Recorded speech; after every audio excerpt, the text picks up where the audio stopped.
Lorenzo, ¿qué tal? Muy buenos días. ¿Qué tal? Muy buenos días, ¿cómo está José Antonio? Bueno, viendo cómo cada vez se va ciñendo más, ¿no?, ese mensaje de Occidente que advierte de la amenaza bélica, ya no de Rusia, sino de China. ¿Qué es lo que se está viendo, Lorenzo? Sí, a pesar de que les está costando mucho, ¿no?, vender ese mensaje, como admitía algún cargo del Departamento de Defensa estadounidense, ¿no? Tenemos dos grandes guerras, una en el este de Europa, otra en Oriente Medio. Digo grandes porque luego hay otras muchas guerras que parecen bastante olvidadas. Esto evidentemente pues obliga a China a poner a su ejército en alerta. Esto es algo que ya se había hecho, lo que pasa es que quizás no se había hecho público.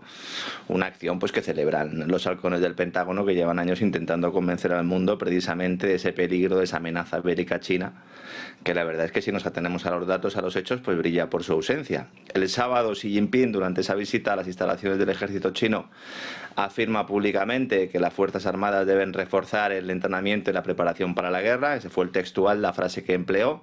También habló de disuasión, fundamentalmente, pero esto ya se dejó fuera en la mayoría de los titulares de los medios occidentales, algo que se produce también solo días después de que China pues realizara esos ejercicios militares masivos alrededor de Taiwán. Sería el cuarto despliegue de este tipo en poco más de 2 años, ya es el cuarto. Maniobras que también se ocultan, se realizaron en respuesta a ese enésimo órdago del gobierno de Taiwán, que de forma periódica pues calienta los ánimos, en algunos casos siguiendo las instrucciones del gobierno norteamericano, en otras, como en este, por su cuenta y riesgo. Se pasa de la raya, actúa por su cuenta y al final pues genera una crisis que a la Casa Blanca no le interesa. Ya sabemos todos que estamos a las puertas de las elecciones. Estas declaraciones de Xi Jinping han servido a los propagandistas de turno para azuzar ese fantasma de la amenaza bélica china, país que, como digo, si por algo se ha caracterizado en las últimas décadas es ni por iniciar ni por participar en guerras. Fíjate que la última es la de Vietnam, la del año 79, y la perdieron. Fíjate si ha llovido desde entonces, lo cual pues contrasta bastante con ese mensaje eterno que aparece de forma sistemática, ¿no?, con esa China Threat, esa amenaza china, amenaza que se ha fabricado y que se intenta vender a la población de Estados Unidos y de Europa, pero no porque lo esté explicando yo esto, sino que lo dice la propia Kathleen Hicks, lo ha confesado la subsecretaria de Defensa de Estados Unidos, la número 2 del departamento que dirige Lloyd Austin, que dice literalmente, como ha dicho en una conferencia hace pocos días, que a Estados Unidos le está resultando muy difícil vender esa amenaza china al público estadounidense, porque es muy difícil de demostrar, tan difícil como que en el aparato bélico básicamente no existe, ¿no? Estas declaraciones las ha realizado además durante una entrevista publicada en la web del Centro de Estudios Estratégicos Internacionales, del CSIS, que es uno de los terminales también de ese complejo militar industrial norteamericano. Y es una confesión que tiene mucho sentido porque, como dijo una vez Noam Chomsky, la amenaza china es la existencia misma de China. Es decir, Estados Unidos no va a tolerar en ningún momento la existencia de un Estado que no pueda ser intimidado, como está haciendo, por ejemplo, con Europa, que no siga las órdenes estadounidenses, como lo hace Europa, que siga su propio camino. Y eso es una amenaza en sí para un statu quo, para un estado de las cosas, para un establishment que desde luego quiere trasladarnos esa idea de que China usa su capacidad militar para ganar influencia y para aterrorizar a sus enemigos, cuando en realidad ese sería el modus operandi de su némesis, ¿no?, de, si queremos denominar como némesis a la OTAN. Es difícil convencer a la gente de ello porque no se ajusta a la realidad, porque tenemos, y esto viene muy a colación con lo que estabais comentando de la cumbre de los BRICS, ese incremento de la influencia china en los últimos 20 años se ha realizado empleando la vía pues del pacto económico. Se han ofrecido infraestructuras, también asistencia financiera, asistencia tecnológica. Siempre suelo comentar que esto también es otro tipo de colonización, pero no empleas armamento. Todo esto encuadrado en la nueva ruta de la seda, esa iniciativa de la Franja y la Ruta, de Belt Road, que ha servido a Pekín para posicionarse como una alternativa a su rival norteamericano. Y que ahora se pone el ropaje de los BRICS para también dar una sensación de que no es solo China, sino que es un modelo alternativo, eso que se ha venido a denominar el modelo multipolar. Proyecto que además emplea como caldo de cultivo esta alianza BRICS, que en realidad no es tanto una alianza geopolítica, aunque también, sino una alianza económica, que no exige a los gobiernos adoptar una determinada política, que no amenaza con la presencia de tropas, y esto preocupa mucho a los analistas de Washington, que ven cómo se articula un relato distinto, ¿no? Y además un relato no excluyente, porque muchos de estos países BRICS están dentro de la OTAN. Por eso estamos viendo cómo algunos intentan integrar la guerra en Oriente Medio, la del este de Europa, la cuestión de Taiwán, como si fuera solo un enfrentamiento. El Pentágono lo denomina esto la policrisis, ¿no?, que esto es algo que también se ha empleado en algunos informes de bancos de inversión, como bien has explicado en anteriores programas. ¿Qué se pretende con esto? Que China salga de su zona de confort y que intervenga directamente en esos conflictos bélicos. Algo que con Rusia ha conseguido la OTAN, pero que Xi Jinping no va a hacer, no está dispuesto a hacer. Él puede esperar a ver el cadáver de su enemigo pasar por la puerta de su casa sin hacer prácticamente nada. Solo hace falta ver las consecuencias de las sanciones occidentales a Rusia, cuyos mayores beneficiarios son China y también, aunque creo que en menor medida, Estados Unidos. Y esto es lo que subyace detrás de esta idea, ¿no?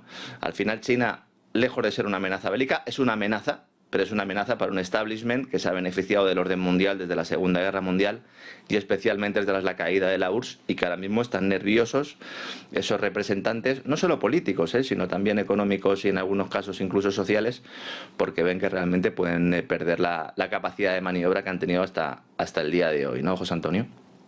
Moldavia es otro de los puntos de atención, esa victoria por la mínima de Moldavia para la entrada en la Unión Europea. Y hay mucho alrededor, ¿no?, del resultado final, ¿no?, y de esa cortísima distancia que garantizaría, ¿no?, la entrada de Moldavia en la Unión Europea, pero por décimas. Esto es un absoluto escándalo. Y recordarás en un foro de geopolítica que participamos tú y yo, que ya me preguntaste algo sobre la credibilidad de los procesos electorales y te dije que lamentablemente este tipo de circunstancias podrían ocurrir, ¿no? Lo que ha sucedido en Moldavia es consecuencia del descrédito creciente de estos procesos electorales que venimos experimentando desde hace varios años, que en buena medida son un reflejo de la polarización social que tienen muchos países, sobre todo en el este de Europa, que ven como las bonanzas prometidas por Occidente tras la desintegración de la Unión Soviética, esas promesas, pues al final no han tenido, ¿no?, un efecto como el considerado como el prometido, al mismo tiempo que se les pide ahora que corten lazos con una federación rusa de la que no solo dependen económicamente, sino a la que les unen lazos culturales e históricos muy importantes, lazos que se les exige cortar empleando la demonización, el maniqueísmo y también, por qué no decirlo, la propaganda, ¿no? Yo esto considero que tiene muchos paralelismos con el tema de Ucrania. En Moldavia hay una división importante. Prácticamente la mitad del país considera que deben unirse a la Unión Europea para ser un ariete más contra Rusia, y aquellos, la otra mitad, que temen que ello suponga una pérdida de capacidad de maniobra política y económica. Como hemos visto la película de Ucrania, como hemos visto todo lo que ha sucedido, no estamos hablando de una entelequia, es decir, estamos asistiendo a este episodio en tiempo real. Y los moldavos también, los moldavos no son tontos, los moldavos también. Desde Washington y desde Bruselas, y también desde el Kremlin, se ha ido apoyando a cada uno de estos bandos, siendo más relevante no el apoyo del lado ruso, sino el lado occidental. ¿Por qué? Porque se hace a la luz del público, es decir, el Kremlin puede operar, pero tiene las manos atadas. Hay una serie de sanciones, hay un tema de opinión pública, sin embargo Occidente puede enviar dinero, puede enviar ayuda, puede financiar, porque como consideramos que somos los buenos, pues no se nos caen los anillos a la hora de hacerlo. Sobre todo desde que Rusia entró en la guerra civil ucraniana. Recordemos que Ucrania solicita su adhesión a la Unión Europea 4 días después de que las tropas rusas comenzaran esas operaciones, y Moldavia esa misma semana pide también entrar en la Unión Europea. Esa misma semana, 4 días después. Los 27 aceptan la candidatura en un tiempo récord, prácticamente 4 meses después. Una rapidez que enfadó a algunos de los países de los Balcanes occidentales, que están esperando, llevan 10 años esperando para un paso semejante y no les están haciendo ni caso. Claro, pero había un problema, que es que no había una amplia mayoría de ciudadanos moldavos que respaldara esta entrada en la Unión Europea. ¿Qué decidieron? Bueno, pues los burócratas europeos y norteamericanos lo que decidieron no fue hacer un referéndum para entrar en la Unión Europea, fue promover una reforma constitucional en Moldavia para que se blinde el proceso de adhesión a la Unión Europea. Es decir, no se vota la entrada, se vota una reforma de la Constitución para que gobierne quien gobierne, se siga adelante con este proceso de adhesión. Esto es profundamente antidemocrático. Porque lo que está diciendo es, oiga, ustedes, ciudadanos moldavos, no van a poder revertir lo que vamos a poner en marcha ahora. Es decir, si ustedes en el futuro quieren votar a candidatos no europeístas, pues pueden hacerlo, pero el proceso de adhesión no varía. Esto era lo que se votaba el pasado fin de semana junto con las elecciones presidenciales. Según iba avanzando el recuento, quedaba patente esta división, esta fractura social en el país, pero el no iba ganando por unos cómodos 10 puntos de diferencia cuando estaba escrutado entre el 60 y el 70%. Las agencias de noticias internacionales, entre ellas la agencia EFE, comienzan a publicar teletipos indicando que la sociedad moldava rechazaba esta reforma constitucional y todos los titulares eran gana el no. Y rápidamente los defensores del sí, con Bruselas a la cabeza y la candidata proeuropeísta, digámoslo así, moldava, salen en rueda de prensa y comienzan a denunciar la injerencia rusa en los comicios. que es la carta que últimamente siempre se utiliza. Recordemos el caso de Estados Unidos, ¿no? Llevan años intentando el Departamento de Justicia demostrar esa injerencia rusa y no han sido capaces, ¿no? Pero es que aquí no queda la cosa. De forma similar a como sucede con el recuento de las últimas elecciones en Estados Unidos, nos vamos a la cama con un resultado y amanecemos con el contrario. Sorprendentemente, el sí ganaba por un estrecho margen. Al principio de milésimas. Poco después nos dan el resultado oficial. 50,46 a favor y 49,54 en contra. ¿Qué es lo que motivó este vuelco? El voto exterior. Esto también nos suena, ¿verdad? Voto exterior de moldavos, los que viven fuera del país. Sobre todo en Europa y Estados Unidos. ¿Cuál es el problema? Que los moldavos que viven en Rusia no pudieron ejercer su derecho al voto porque no hubo suficientes papeletas disponibles. Esto también nos suena, ¿verdad? Y además no pudieron votar los ciudadanos de la región de Transnistria, cuyo estatus legal pues está en discusión. Y entonces, claro, sale el sí a la reforma constitucional. Entonces ya las quejas de la injerencia rusa quedan en un segundo plano. Las agencias de noticias cambian sus artículos en algunas ocasiones sin ni siquiera cambiar el URL de la información original. Y esto es muy similar a como sucedió en Ucrania en 2014, justo antes del Maidán, con un acuerdo con la Unión Europea que pretendía no solo integrar al país en el club europeo, sino obligarle a romper sus lazos con Rusia. Porque esto es lo importante aquí. O sea, no se trata de que tú puedas entrar en la Unión Europea. Se trata de que ahora entrar en la Unión Europea implica enfrentarte con Rusia. Y esto es lo que muchos ciudadanos de los países del este no quieren. En aquel momento en Ucrania, aquel acuerdo se quedó en suspenso por no tener la mayoría asegurada. Y esto fue lo que a la postre pues, motivó toda esa revolución nada democrática del Maidán. Entonces, esto nos deja dos lecciones esenciales que además podemos esperar repetir en otros comicios. En primer lugar, no se puede realizar una reforma constitucional de este calado sin tener una mayoría de 2/3. Dada la importancia de hipotecar el futuro del país a intereses extranjeros. En este caso sí son intereses extranjeros, ¿no? Porque solo miramos las injerencias rusas, pero no las de otros países, ¿no? Etcétera, etcétera. Y luego, fundamentalmente, tenemos que tener muy claro, si queremos denunciar o queremos preservar soberanías nacionales, tenemos que mirar a los dos lados, no solo a Rusia, sino también a Estados Unidos y la Comisión Europea. Como decía el Señor, que yo sé que tú como yo leemos la Biblia, antes de denunciar la paja en el ojo ajeno, debemos quitarnos la viga del propio, porque si no, va a ser imposible tener sociedades libres en las que nadie, ni unos ni otros, pues decidan por nosotros, José Antonio.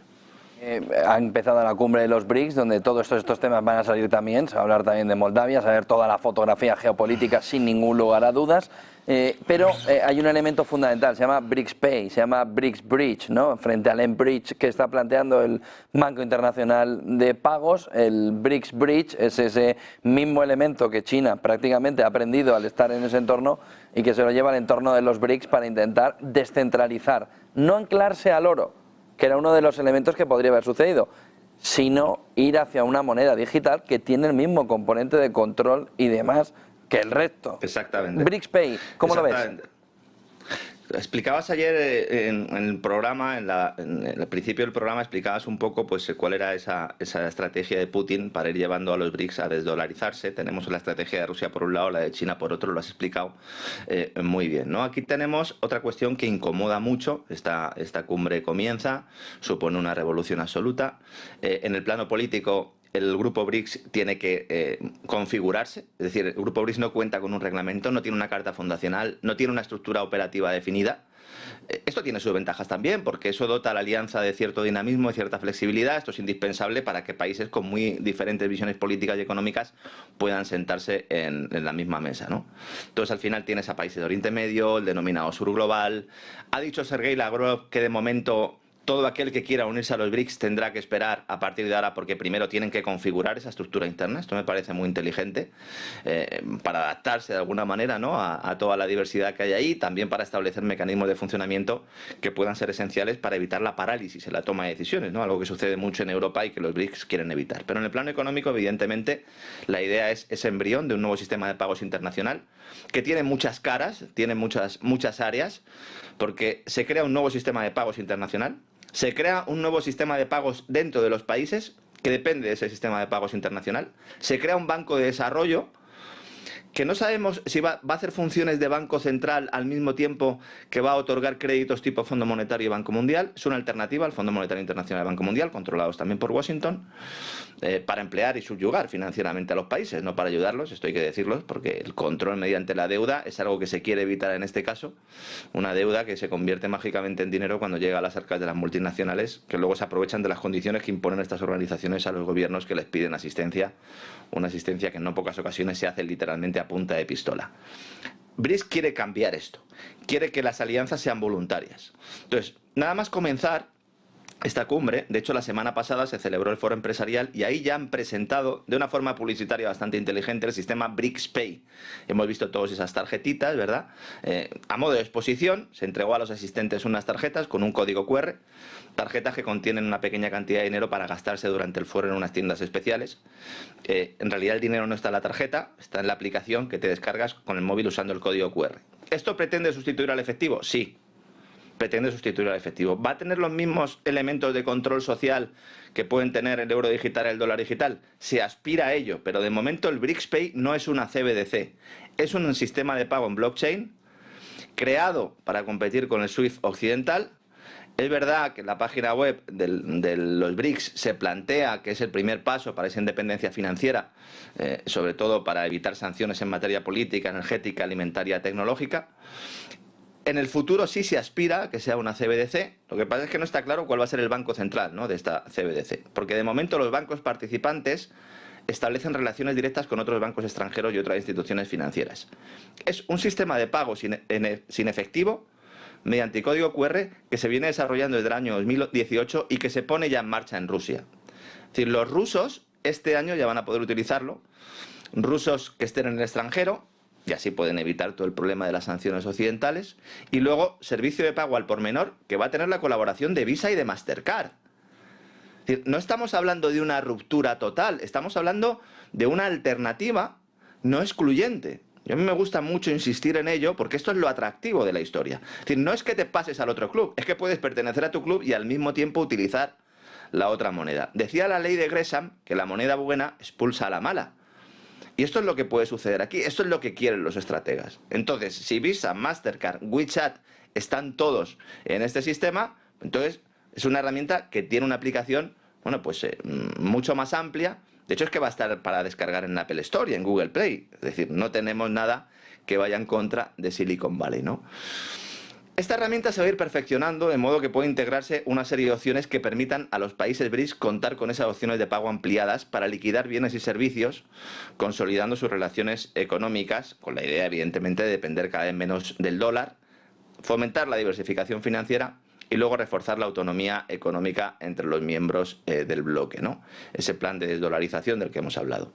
Esto se suma al sistema de mensajes financieros de transferencias, alternativa al SWIFT, el SPFS, que se integra en la plataforma de pago supranacional BRICS Bridge, la que acabas de mencionar, que se desarrolla desde el año pasado, que funciona de forma muy similar a mBridge, ese proyecto de moneda digital transfronteriza, en este caso sí CBDC, sí moneda digital de banca central, que sería un poco el espejo de la lanzada por el G20, ¿no? Pero los pagos se realizan siempre en monedas nacionales de los BRICS. Y el Banco de Desarrollo, por eso decía antes que es como una especie de banco central, actúa como plataforma de compensación, ¿no? De momento eso es lo que hay. Con el tema del oro, también importante destacarlo. A esto se añade una moneda que es distinta, que será una stablecoin, que va a servir de unidad de cuenta común, que estaría respaldada en oro, pero no es un patrón oro. Es decir, el valor de esa moneda se calcula en un 40% por la cotización del oro y en un 60% por la cotización de las monedas de los países miembros del BRICS. Es decir, no tenemos un patrón oro de tal manera que tú tienes una moneda BRICS, vas al banco y te dan el correspondiente del oro. No, no, no, eso no se va a hacer. ¿Qué se hace? Se liga el valor al oro. Aunque lo ideal, desde un punto de vista de confianza y realmente de dar un puñetazo encima de la mesa, sería establecer algún tipo de patrón, en este caso BRICS oro. Esto dificultaría en buena medida realizar muchos proyectos de financiación de infraestructuras por parte de China y por parte de ese proyecto de la Franja de la Ruta, y entonces han llegado a una solución intermedia. Y la solución intermedia es intentar vender al mundo, intentar plantear al mundo, señores, nosotros somos fiables y aunque tenemos, aquí cada uno somos de nuestro padre y de nuestra madre, algunos tenemos más seguridad jurídica que otros, unos tienen una serie de recursos, otros tienen otros, pero que tengan ustedes claro que siempre el 40% de nuestra divisa va a estar anclado al oro que es el dinero por excelencia y el dinero por antonomasia a lo largo de la historia. Esto es lo verdaderamente revolucionario, pero en todo caso es una arquitectura financiera que todavía está por desarrollarse y vamos a ir viendo en los próximos años cómo se va configurando, José Antonio. Hay un elemento fundamental, mientras estábamos comentando, venía Sergio a comentarme, oye, tenéis mal el faldón, y he dicho, no, espérate que se lo pregunto ahora a Lorenzo, aunque si lo dices tú será que sí. Dice, BRICS-Pay como alternativa al dólar. Y me dice Sergio, no, porque mira lo que está contando Lorenzo, no es una alternativa al dólar, es una alternativa al sistema SWIFT. ¿Es así? BRICS-Pay es el embrión de un sistema financiero monetario que aspira a destronar al dólar conviviendo con él. Yo creo que esa sería la mayor definición. Cuando Jerome Powell de la Reserva Federal dijo hace meses, ¿recuerdas? Esto nos damos cuenta algunos pocos, los que estamos todo el tiempo pendientes y estamos también un poco mal de la cabeza, ¿no? Como digo yo siempre, medio en broma, medio en serio. Dijo, nosotros estamos dispuestos a compartir la hegemonía del dólar. A esto se estaba refiriendo Jerome Powell. Es un sistema de pago transfronterizos en el cual los distintos países no pierden sus monedas, no es una moneda común, pero sí crean una unidad de cuenta para realizar esas transacciones internacionales y en este caso sí abandonar el dólar en las transacciones internacionales para evitar que Occidente le pueda sancionar y para establecer una especie de campana en la cual pues, puedan estar operando aparte del dólar. Esto no implica que los ciudadanos de los diferentes países sean libres de utilizar el dólar, de hecho seguramente lo sigan utilizando y esto tampoco implica que China vaya a vender todos sus dólares, los que tiene, a modo de reserva. Es un sistema alternativo y complementario, evidentemente con la intención a futuro de sustituirlo. Pero bueno, para eso todavía quedaría mucho. Recordemos que el dólar, a pesar del proceso de desdolarización que ha sufrido, sigue en unas tasas realmente elevadas y el peso del yuan y de otras divisas sigue siendo bastante testimonial, ¿no?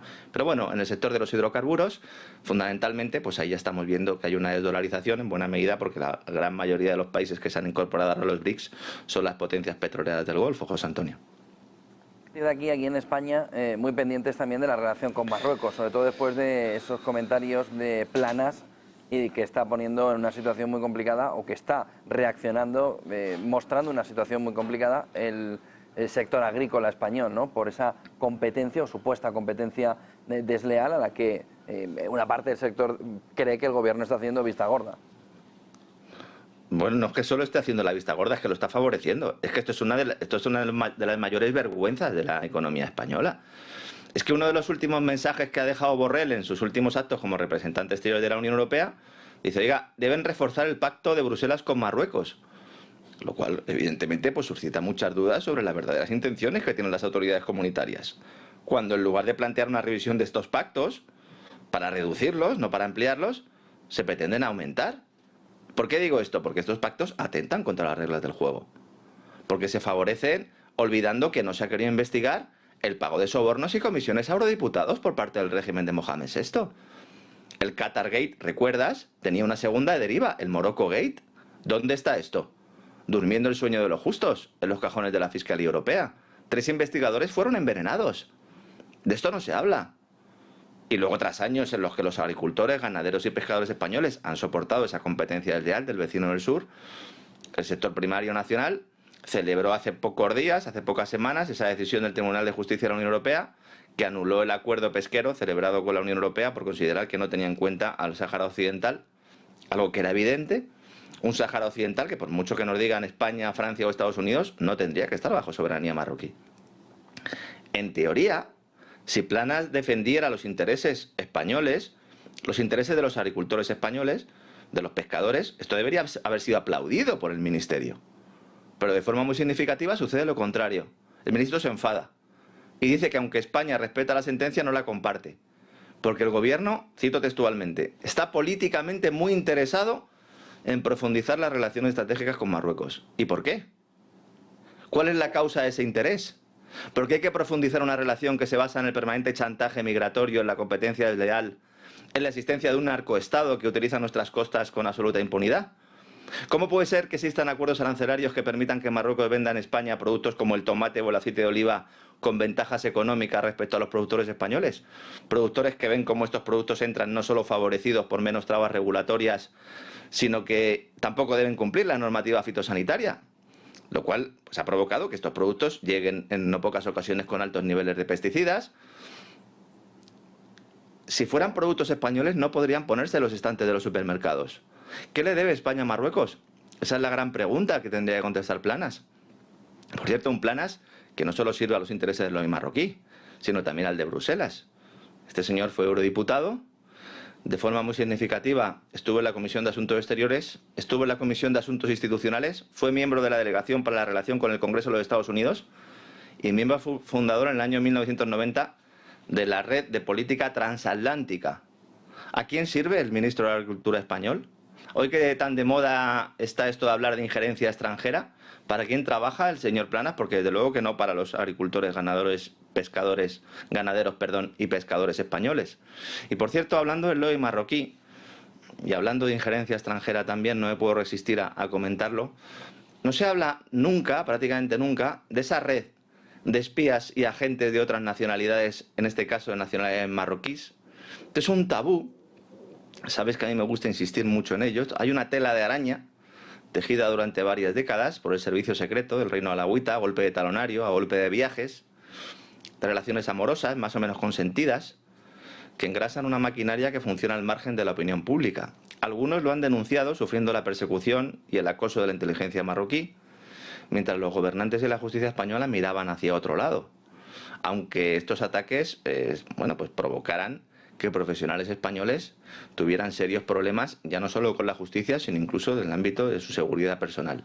Aquí hay empresarios. Lo de Pegasus va por ahí, ¿eh? Hay políticos. Algunos de ellos han sido ministros. Hay espías. Hay periodistas. Hay analistas de consultoras que cobran jugosos estipendios por ensalzar el papel de Marruecos y por denostar a sus adversarios. ¿Por qué este melón no se hable? ¿Por qué tenemos que tener a mercenarios a sueldo del vecino del sur, mientras que se intenta poner en la diana y en listas negras a otros que con mayor o menor éxito intentamos ser honestos en nuestro trabajo y que de verdad, pues con nuestros humildes ingresos intentamos realizar una labor que otros no parecen querer realizar? Bueno, pues esta es la pregunta que nos tenemos que hacer. De esto no se habla, o sea que abramos la caja de Pandora, José Antonio. Como siempre, por toda esa fotografía. Lorenzo Ramírez, periodista económico, Día de los BRICS y todos estos temas que nos estás poniendo encima de la mesa. Buen día, buen negocio, Another Lorenzo. brick on the wall, ¿no? Another brick on the wall, que decía Roger Waters, ¿no? Bueno, buen día, buen negocio. Hasta el viernes.